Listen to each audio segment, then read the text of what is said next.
Katie Books Productions presents Lennie Gray, an audio drama, written, produced, and narrated by Earl Sewell. Previously on Lennie Gray. He's only 18, and he's already seen too much. Lennie Gray drew upon her anger for strength she didn't know existed within her. In the blink of an eye, her emotions had taken her from sobbing in despair to total anger. I gotta make him some cookies and write him a letter. Minnie, go find me some paper so that Mary can put my words on it. I hope I can find the right things to say that'll comfort his tortured soul, said Lennie Gray.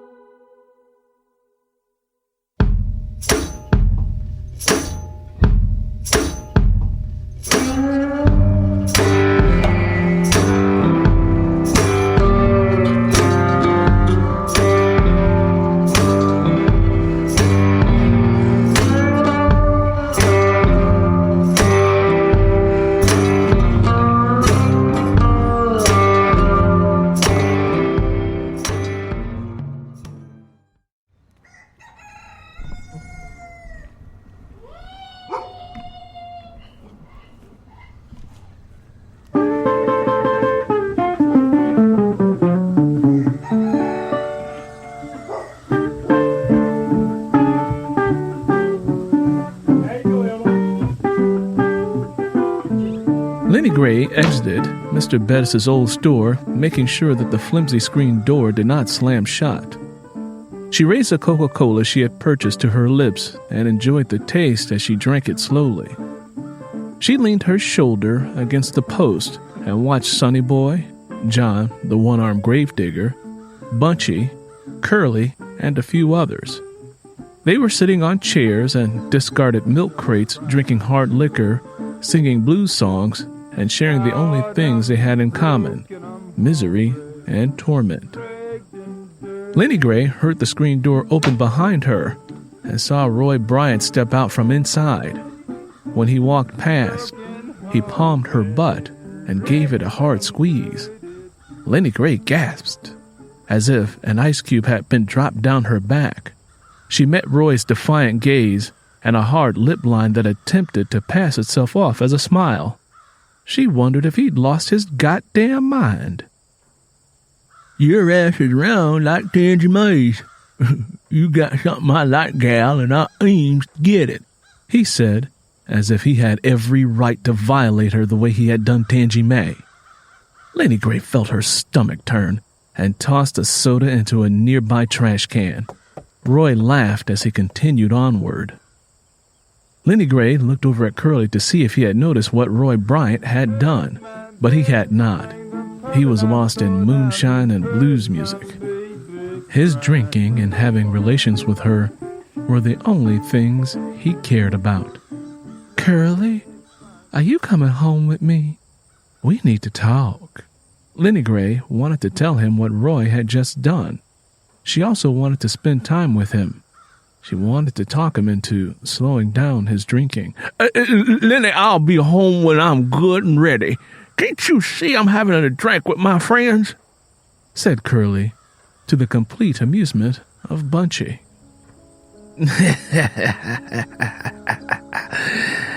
You love the way the spirits in my moonshine dance in your tortured soul, don't you, Curly? Asked John, the one-armed gravedigger, before letting out a haunting laugh. I got good spirits in me now that know how to take away a man's pain, if that's what you're talking about, said Curly to John, who had suddenly lost interest in him. The gravedigger turned in his seat and looked at the horizon as if anticipating something he could not explain. Lennie, a mighty fine and God-fearing woman, said Sonny Boy. I'd treat her right if I were you. A praying woman like her can save man's soul. Don't be no fool, Kelly. I'd hold on to her if I was you. Ain't nobody gonna mess with my Lennie. Curly drank more moonshine that the gravedigger handed him. Curly took long and deep gulps until his throat was on fire, his belly boiled, and he coughed violently and uncontrollably. Lennie Gray's feelings were bruised, but there was nothing she could do or say about it, at least not in public. Stepping off the porch, she began to head in the direction of home so that she could get back to her children. She wanted to hurry and get inside so that Roy would not catch her walking alone. As she began, she noticed someone coming down the road. The person appeared to be carrying an army bag. Is that a soldier? She wondered. The soldier appeared with his back to the sun, which made it difficult for her to recognize his features. Then, Lennie Gray recognized the man's stride because it reminded her of Curly when he was younger and much stronger than the deteriorated condition he was in now. "That's my baby," Lennie Gray mumbled the words and then held her breath. She stood motionless, drowning in an ocean of emotions. She didn't know whether to scream or cry or both. Speaking and pointing at the same time, she said, "Curly, do you see him?" Woman, what is you talking about? The alcohol made Curly irritable. He turned and looked at Lennie Gray, who was pointing at someone behind him.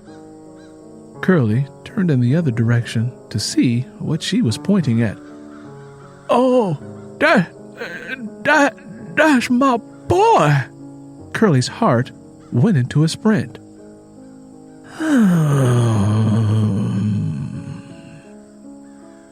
John, the one-armed gravedigger, mumbled.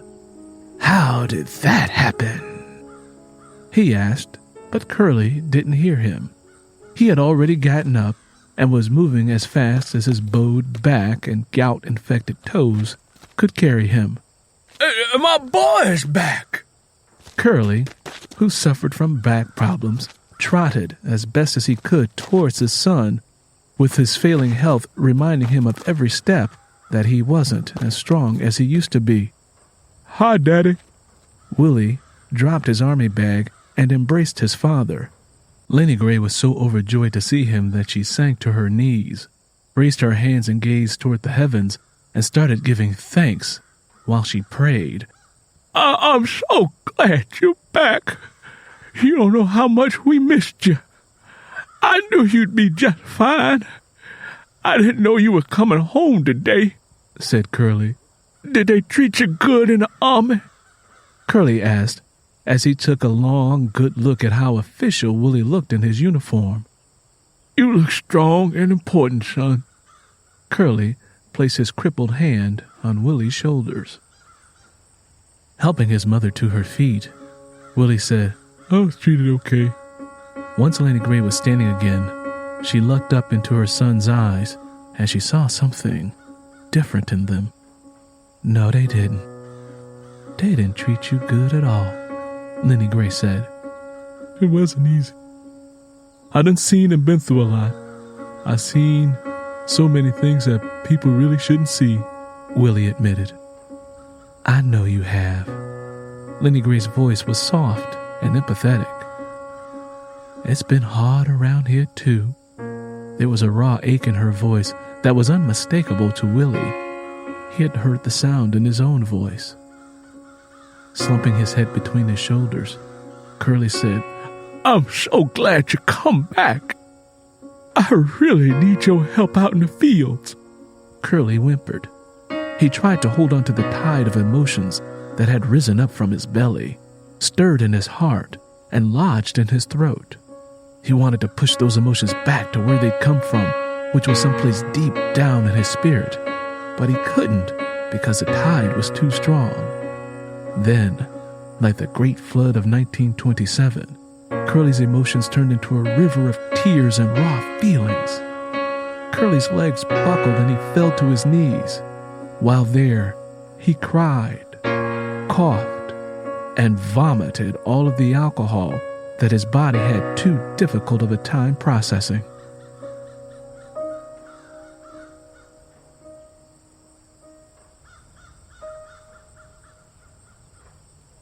Not caring about Curly at that moment because she'd seen him vomit time and again from poisoning himself, she embraced Willie once again.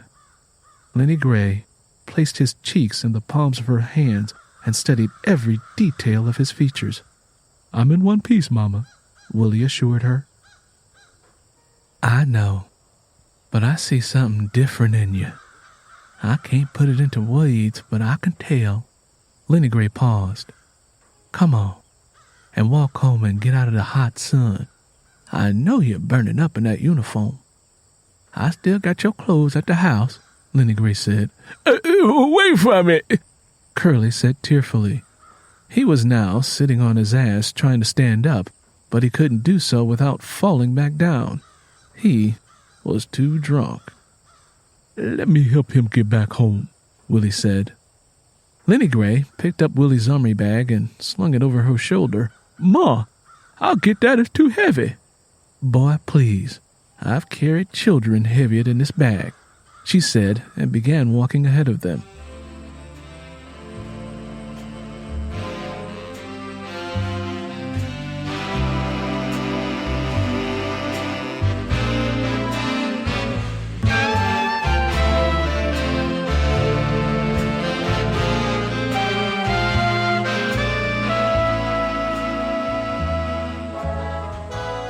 As they walked through the front gate, Willie noticed a little barefoot boy with no shirt and a pair of cut-off shorts standing still and looking at him confused.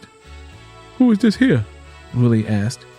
He tried to pick up the boy, but he dashed over to Curly and wrapped himself around Curly's leg. This here is Jesse, your brother. He's 2, said Curly, trying to sober up. "Your other new brother is inside. His name is Earl, and he just turned 1. Willie went inside and sat his father down at the kitchen table. Then he went to a small bathroom to freshen up and change clothes into something that was more comfortable to wear. When he finished, he walked into the kitchen and sat down at the table next to his father, who was drinking coffee that Lennie Gray had just brewed. Leuna, Martha, and Christine, who were 5, walked in with their younger brother Earl riding on Leuna's hip. Willie looked at his younger siblings indifferently because he didn't know what to say to them. He also couldn't remember what they looked like when he left. Leuna, Christine, and Earl looked at him as if he were a stranger. Their curious eyes asked questions their mouths were not brave enough to ask. "Y'all know who I am?" Willie asked them. Leuna and Christine shook their heads no. "I'm your brother," Willie said, forcing a smile that made his cheeks twitch. "I'm going to cook you something right now," Lennie Gray said in a fuss. "How about some neck bones and tomatoes and cornbread? It won't take too long to fix you up a plate." "What about everybody else, Ma? They gotta eat," Willie said, sensing that having extra mouths to feed had placed a strain on the family, as it always had. "It's all right. I ain't never let none of my children go hungry," Lennie Gray said, smiling. It was then that he noticed her graying hair and deep cavernous lines that had formed under her eyes. Like Curly, she had aged rapidly since he'd been away. "Where's Bud, Mary, Lennie Gray too, and Roosevelt? How they doing?" Willie asked. Curly repositioned himself in his seat and cleared his throat. Well, son." Curly did not want to sulk in front of Willie anymore and stopped talking for a moment to get his big emotions under control. "It's been hard around here," Lennie Gray said. "Hard times just seem to have a hold on us." "What are y'all talking about, Ma? Daddy, what's going on?" Willie asked, sensing that there was something that he wasn't understanding. He felt a heavy emotional weight settling down on him. Son, Mary done left Elmo and run off up north," Curly said. "She left Elmo?" he said, smiling. "I knew she would sooner or later. When and where did she go?" "They didn't, really get along with one another. They had trouble relating to each other. You understand what I'm saying?" Curly hoped his son would catch the meaning of what he was trying to say without having to really explain it. Never mind all that. Where's she at? Willie insisted on knowing. The child? We kept her children, Dorothy and Reville, for a time, but then she come back for 'em. Said she found a good job up there working in a kitchen at a hospital. Well, is she helping y'all out any? No, and I ain't accepting no money from her either, Curly said. She got 3 mouths to feed, Lennie Gray said. Wouldn't be right to ask for help. Where's Bud at? Willie asked.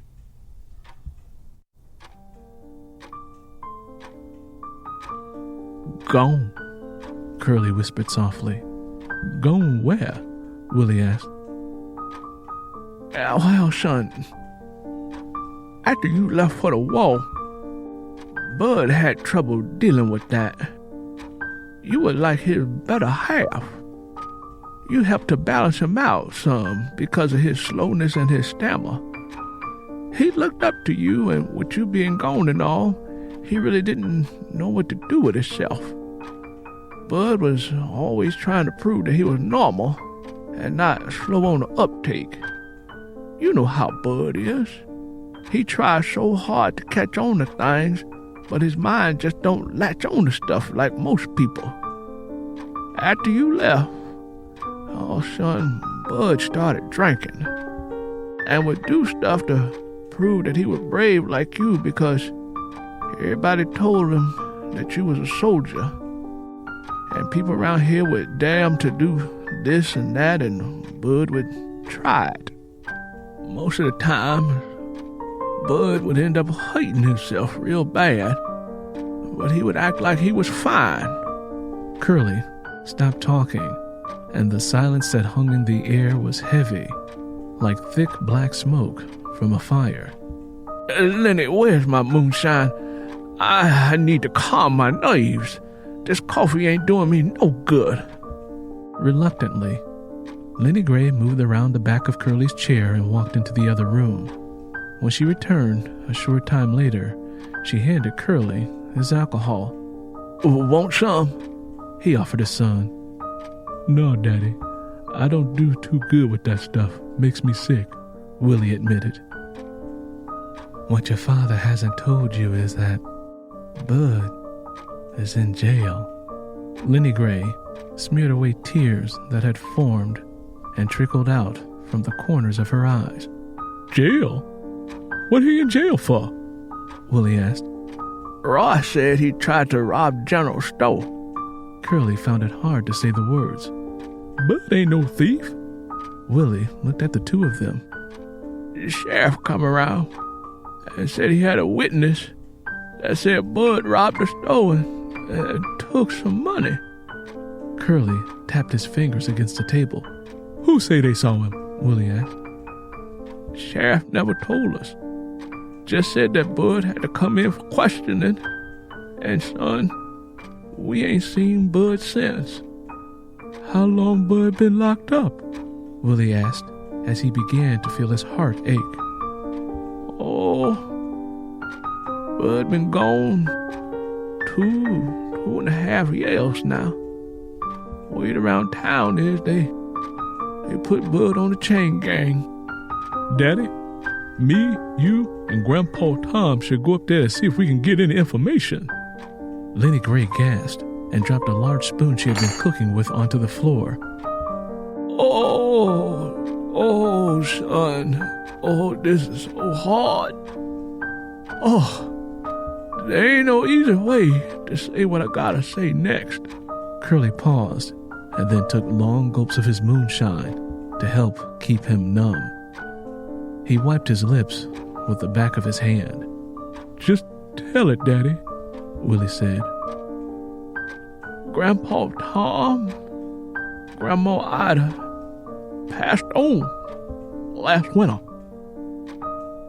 They never left the shanty over on that old Bettis plantation. We tried to get them to come out as much as we could, but was no use. They sort of stuck to themselves.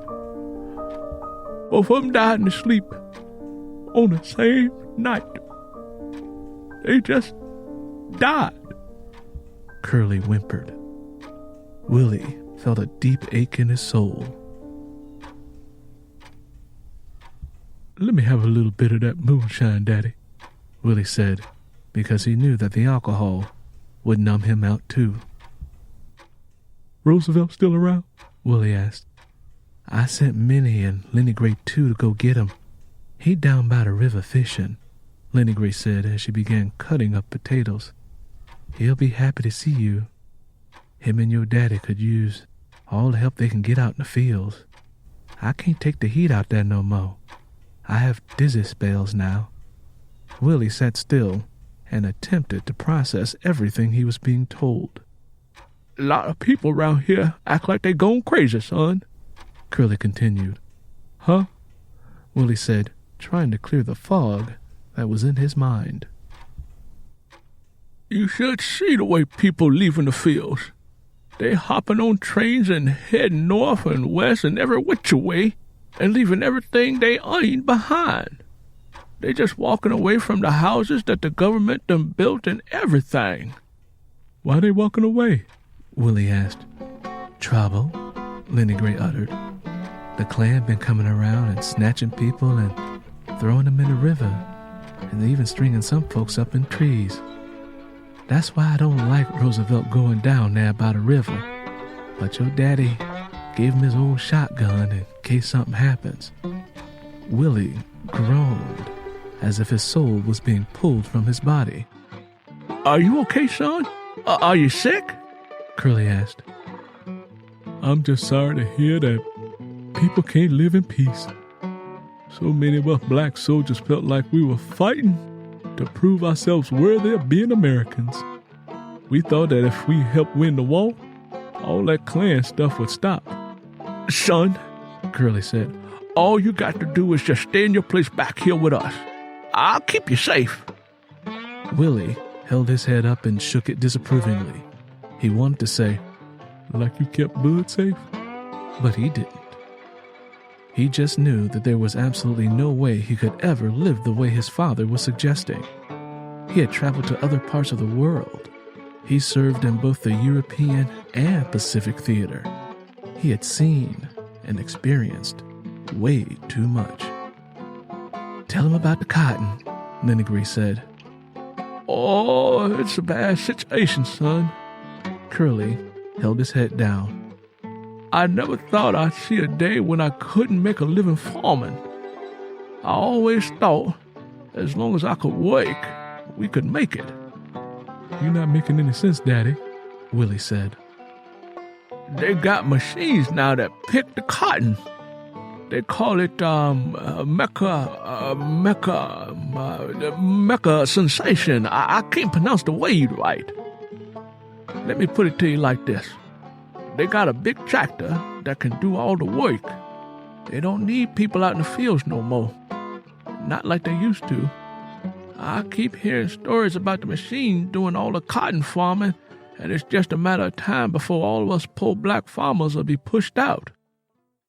Daddy, why don't you and Mama and the kids move up north and... we too old now. Curly raised his gruff voice, but it was diminished by his coughing. I don't like big cities because there's too many people around. You know that. We gonna do just fine right here in Mississippi. Now that you're back home from the war to help out, we're gonna make it, son. We're gonna survive, and when Jesse and Earl get old enough, they'll be able to come out in the field and help us. Maybe one day we'll get enough money to buy us one of them cotton machines. Curly reached out and rested his heavy and guilt-filled crippled hand on Willie's shoulders. I'm so glad you're home, son. I'm glad the war didn't take you away from us. Willie's stomach curdled like milk that had gone sour. Here's your plate, Willie. Eat up. Lennie Gray placed Willie's food in front of him. The scent of it made him nauseous. Willie? Something wrong with you? Lennie Gray asked, concerned. Willie looked deeply into each of their eyes and tried to find the courage to tell them that he had no intentions of staying in Mississippi. Donovan had already helped him to get a job at a slaughterhouse and a kitchenette apartment in Chicago.